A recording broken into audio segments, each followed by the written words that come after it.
빈 가지 끝에 봄이 보인다. 이용희. 11월도 반이나 지나는 날이다. 멀리 바라다 보이는 감나무에 하나 남아있는 붉은 감이 감나무의 1년을 이야기하고 있는 들녘이다. 눈을 들면 보이는 풍경들은 어디나 유화의 한 조각들이다. 며칠 후에는 땅이 얼게 될 것이라는 일기예보는 손을 쉬게 하지 않는다. 봄에 심어 놓은 것들이 모두 집으로 데려가라고 아우성을 치는지도 오래다. 참깨도 들깨도 모두 털어 자루에 담았고 벼이삭도 털어져 쌀자루에 담겼다. 그런데도 아직 밭에는 수확하지 못한 작물들이 모두 목을 빼고 사람들의 손을 기다린다. 저들도 춥기 전에 빨리 집으로 들어가고 싶은 게다. 땅속의 작물들은 늦게까지 여물기에 미뤄 놓았던 약혼의 수확이다. 한 길이나 넘는 이삭을 잘라버리고 두 손으로 흔들어 놓으면 흙을 털고 땅 위로 올라오는 덩어리들이 저절로 환성을 지르게 한다. 며칠 전에 캐던 생강과는 비교도 안 되게 크다. 무 같기도 하고 고구마 같기도 한 약혼의 수확에 땀이 젖는다. 남편과 잠시 일손을 내려놓고 쉬어가는 시간이다. 약혼 더미에 앉아 아침에 집에서 싸가지고 온 간식들을 꺼낸다. 꿀을 발라온 쑥떡을 먹는데 갑자기 벌들이 웅웅 거린다. 6마리나 되는 꿀벌들이다. 모두 제 집으로 겨울잠을 자러 들어갔을 시간인데 왜 저들은 아직까지 꽃도 없는 이 11월을 지키고 있었을까? 아직도 집으로 돌아가지 못하고 날아다니던 꿀벌들은 저들의 책임량을 다하지 못했기 때문일까? 게을러서 눈치만 살피며 놀다가 아직도 쉬러 들어간 대열에 들지 못하는 것인지도 모르겠다. 아니면 겨울을 나기에 부족한 양식으로 여왕벌이 나머지 일을 시켰는지도 모르겠다. 웅웅거리는 별들의 위협을 느끼며 떡을 든 손으로 이리저리 쫓아내기에 바쁘다. 꿀냄새 때문에 저러지. 남편이 한마디 거둔다. 입에다 떡을 얼른 집어넣고 꿀먹은 벙어리가 된다. 그래도 입안에 있는 꿀까지 떼어가려는 듯 얼굴까지 공약이다.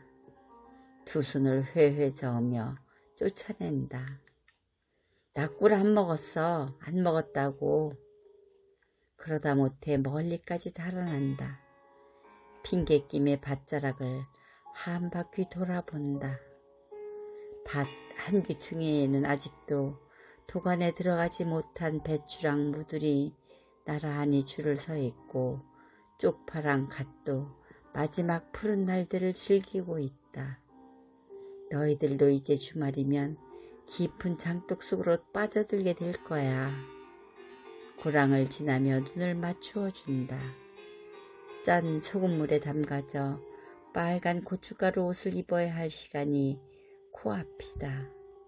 내일 어떤 일이 일어날지 알 수 없는 배추랑 무는 모두 오늘을 지키며 살아간다. 햇빛을 듬뿍 받아 안으려고 푸른 잎들을 더욱더 펼치고 뿌리들은 아직 남아있는 거름 섞인 물을 빨아들이고 있겠지. 그래, 어서 더 자라라. 이제 며칠 남지 않았단다. 저들이 모르는 코앞의 그림들을 그리며 알 수 없는 나의 내일이 궁금하다. 얼마 전 봉의 산자락에서 보았던 테니스공 2개가 생각난다. 오솔길 옆 비스듬한 산자락에 작은 바위가 입을 벌리고 앉아있다. 그 바위가 벌린 입안에 생긴 작은 틈새에 노란 테니스공 2개가 놓여 있다. 이 산자락 저 아래에는 테니스장이 있어서 공이 이 산 위로 올라올 수는 있다. 그렇지만 저 바위의 구멍으로는 도저히 들어갈 수 없을 것 같은데 하나도 아닌 2개가 그 틈에서 얼굴을 내밀고 있다. 누구일까? 다람쥐는 몸부러 왔을 테고 청설모일까? 그의 입이 이렇게 큰 공을 물어다 놓았을까? 그렇다면 먹거리라고 생각했는지 모르겠다.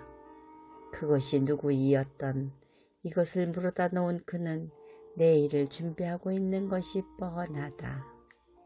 아주 오래전 어느 봄날이다. 이 농장에 있는 마늘밭이다. 지난 가을에 심어두고 겨울을 추위 속에 재우고 난 다음 해 봄이다.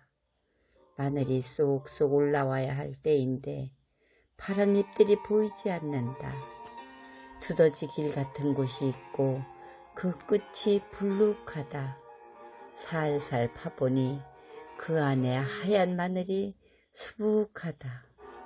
두더지가 겨우내 마늘밭을 다니며 물어다가 놓았나 보다. 두더지의 바빴을 시간들을 생각하니 너무 재미있다.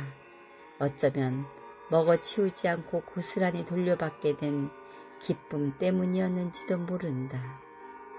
그 두더지가 마늘을 먹지 않은 이유는 무엇 때문일까?